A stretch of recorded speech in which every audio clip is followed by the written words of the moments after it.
This is New Day Northwest. Now, here's Margaret Larson. First up today on this Wellness Wednesday, we are working on our financial fitness. It's important to take care of the body, but it's also really important to take care of your money. Here with a few easy tips to get you started is financial advisor Sarah Cecil. Welcome back. How are you?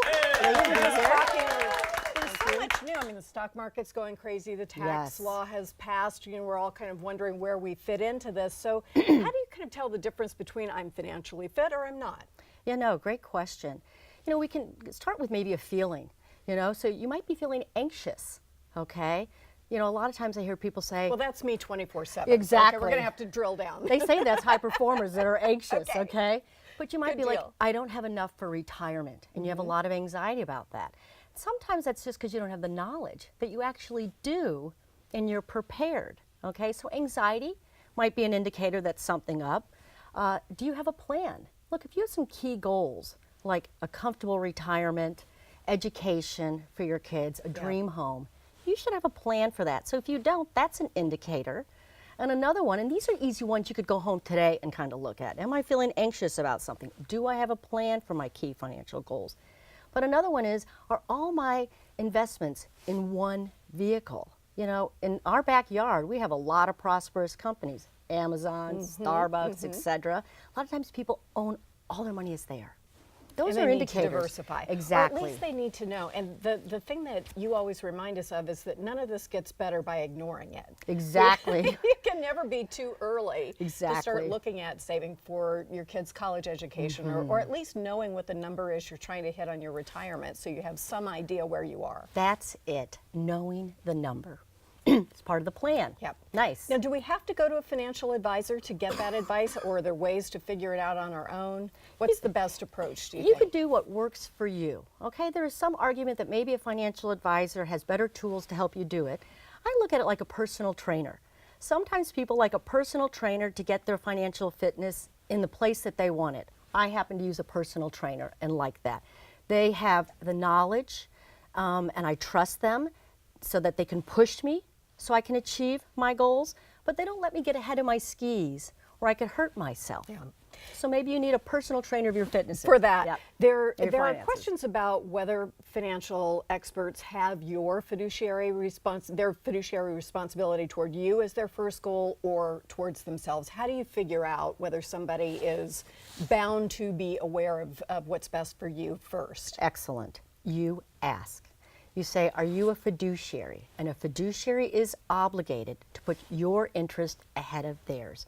So you have that choice to work with the fiduciary, to have an account that has a fiduciary over it. And if that's important, where someone's putting your interest first, that can guarantee it with the fiduciary relationship. That seems important to me. Yes. Your second tip, besides building endurance, right, and sticking with it, is maintaining an ideal weight. I'm like, Yes. really? I gotta do that in two places. Not just my bod, but I've got to do it with my money. What does that mean? Yeah, exactly. You know, it can be, you know, it sounds easy, maintain that ideal weight, and it's not, okay? But why it's important for the portfolio is we want that asset allocation. You know, if we designed a portfolio that suits us for our goals and our longevity, for example, we want to keep it dialed in that way. And just like over the holidays, we might pick up a few extra pounds and get outside of that ideal weight, which doesn't feel good anymore and is not good for us. The same can happen with our portfolio. You know, over the years, we may accumulate similar investments and we didn't realize they're all doing the same job. Or in this bull market, some of our investments may have grown, so they take up a larger share. That's excess weight. That's like flabby on the body. And so just like we want to turn flab into muscle to work harder for us, let's take that excess in our portfolios and redeploy it for a broader investment mix so that can work harder for us. So you're saying that the stock market has grown so much that you may have now a larger percentage of stocks than is appropriate to your portfolio, and you need to balance it back. Exactly. Okay, exactly. I get you. Thank and then you. your third tip is my favorite: get proper rest. Yes, mine too. Yes. Could we sleep more? Exactly.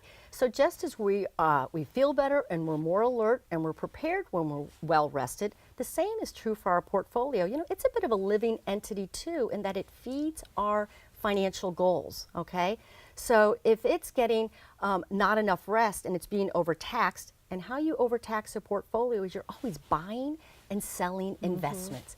You're chasing returns by buying and selling, and you're racking up, commissions, fees, and potential taxes, and that puts a stress on our portfolio. So maybe it's better to let it take a rest and pick strategic moments, like getting rid of that excess flab and a lot of those stocks, and redeploy them to give us a better portfolio. And so what do you think some of the biggest mistakes are that people make when they're trying to figure this out on their own? Yeah, I think there's a lot, okay, but one is beneficiaries. So people put a beneficiary on their account, like their 401k, which is where maybe a lot of their retirement assets are. Sure. And then they get a divorce. And then they forget to change that beneficiary from their spouse. And then they pass away and they're remarried, but it's the ex-spouse that gets the money. That would be awkward. Exactly, okay? And so I always say in a review, check your beneficiaries, because they change over time for not just divorce, but other reasons. So that's a big one. Another one is overspending in retirement. We have more time, and so we spend more, okay? And we're living longer, and too. we're living longer. And healthcare is an expense that we just not sure of what it's going to look like, okay? So overspending. The cliche that says buy low, sell high, people do the opposite. When the market is going up like this, people that have been on the sidelines are like, I got to get in. What they're doing is they're buying high. Yeah.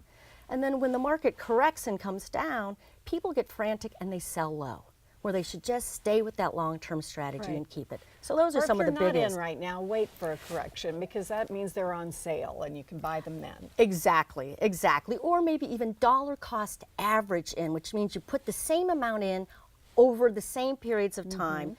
Because look, 5 years ago or 3 years ago, people thought the market was high too, and people were waiting. Right. So And here we were. you got it. Thank you so much. We appreciate it. Yeah, my pleasure. All right, up next, how simple changes in diet and nutrition can really make a big impact. We're going to visit with a guy who proves that that is true. Back after this.